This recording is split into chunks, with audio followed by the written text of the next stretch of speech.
Welcome, my darlings, to my humble chateau. Please make yourself very comfortable. Relax your mind and release your imagination to me. I will bring you a story to entrance and entertain. Perhaps a frightening one. Perhaps a steampunk. Perhaps a bit of mythology. Anyway, sit back, enjoy, and subscribe to me.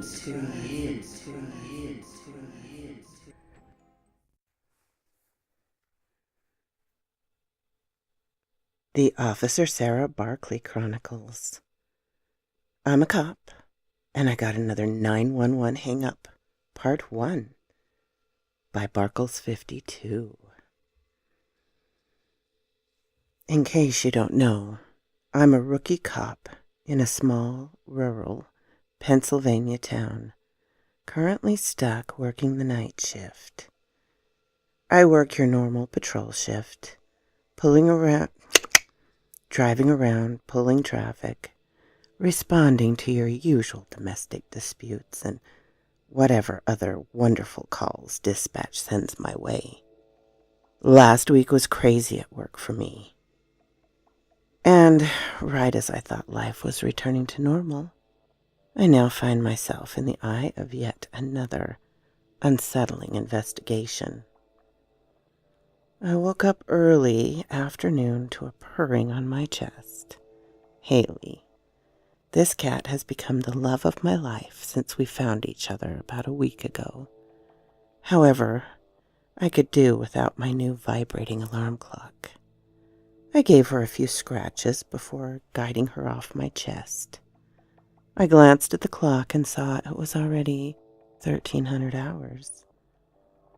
I got out of bed, showered, and slowly began preparing to go in for work that night. I put on my uniform, geared up, and headed out the door. Roll call was pretty short and sweet since we were getting busy, and Sergeant Oakley wanted bodies on the road as soon as possible. Right before breaking, Sergeant Oakley made sure to add, "And Barkley, try not to have another shitstorm follow you, yeah?" "Yeah, Sarge. I was going to try and make a shitstorm, but now that you told me not to, I guess I won't. I might be one of the very few females in the department, but most of the guys appreciate my thick skin and sarcasm." I was in the middle of a conversation when dispatch interrupted me. "Dispatch to 1034.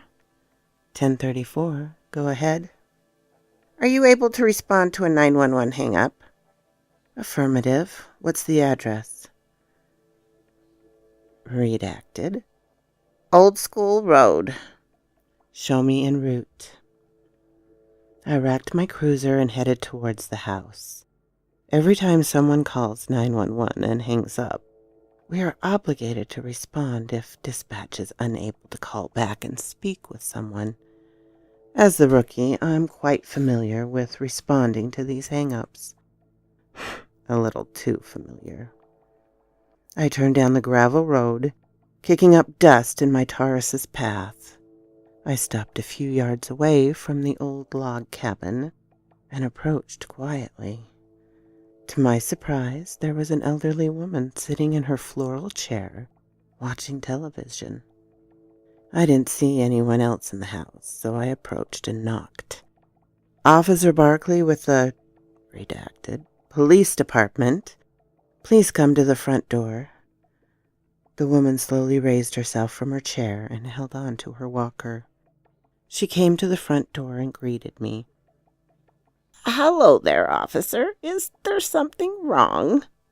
"Ma'am, is everything all right? We received a 911 hang-up from this residence," she responded. "Oh, yes, everything's fine here, officer. It was probably just my husband."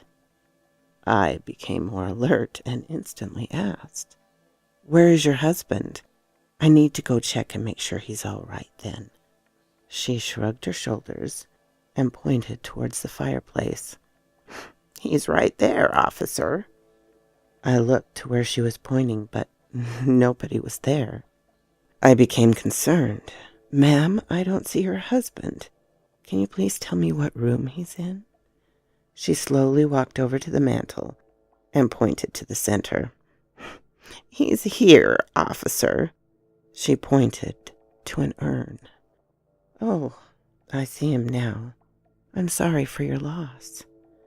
I wasn't sure what the response to that was going to be, but I knew that it was important not to mislead her and pretend that he was still alive. "Why, yes, thank you. Saying sorry is such an odd tradition, don't you think? I mean, I know you aren't the reason he died. Anywho, I'm sorry that you came out for that. Ever since Samuel passed a few months back, he's been messing with the wires. He turns the lights on and off, and I get phone calls saying they are returning my call, but I never called them. I guess it's his way of letting me know he's still here with me." I don't really believe in the paranormal, but that doesn't mean it doesn't freak me out. I gave the woman a heartfelt smile and reached out my hand. "I'm sorry. I didn't get to formally introduce myself. I'm Sarah Barkley. Please feel free to call me Sarah." "Oh, hi, Sarah. I'm Rose. It's nice to meet you. Again, I'm sorry you got called out here for nothing. I'm sure you have much more important places to be." "No, it's quite all right. This is an important call to me. However, per my department's protocol, I need to check your home and make sure there isn't anyone else in here who could have made that call. Is that all right?" "Oh, yes, of course. I understand. I'll just sit out here. I've been home all day, though. There certainly isn't anyone here but me." She settled back into her chair and continued watching her television as if I wasn't even there. I started to check the first floor of the cabin. I cleared the kitchen, then the family room, and made my way to the master bedroom. I made sure to check every closet and everywhere a person could physically fit to hide. First floor was clear, so I headed to the basement. I saw an old workbench covered in different machines and tools used for loading ammunition. I know these items quite well since it's a hobby my dad has had for years. Everything was covered in dust and looked as though loading ammunition was an old hobby of Samuel's. I could see he had an assortment of empty, clean shells lined up on a tray, as if he were preparing to load them. He had a very fine antique loading press that I know would have made my dad jealous. I wondered if Rose knew the value of these antiques. As I made my way down his workbench, I was impressed with his organization and tidiness. It was all set up, ready for him to return to work at any moment. I glanced towards the corner of the cellar door, where I saw his jacket hanging on a single hook. I began to wonder if Rose had been waiting for him to come home after all these months. I made my way around to the laundry room and finally headed back upstairs after clearing the basement. Wedging my duty belt between the stair railing and the chairlift that Rose had installed, I made my way upstairs and walked through the family room to another set of stairs leading to the second-floor loft. I slowly walked up the stairs and opened the door to the loft bedroom. I could smell the stale air from a room that clearly had not been used in years. I checked the closet and under the bed. Nothing. Right as I went to leave, I noticed a small cubbyhole in the corner behind the door. Again, I had to check anywhere that a person might possibly hide, so I opened the cubby door with my left hand, holding my gun in my right. The storage space was pitch black. I grabbed my flashlight and shined it. The cubby space was nearly empty except for an old lamp, a wooden sled, and an old trunk with brass locks.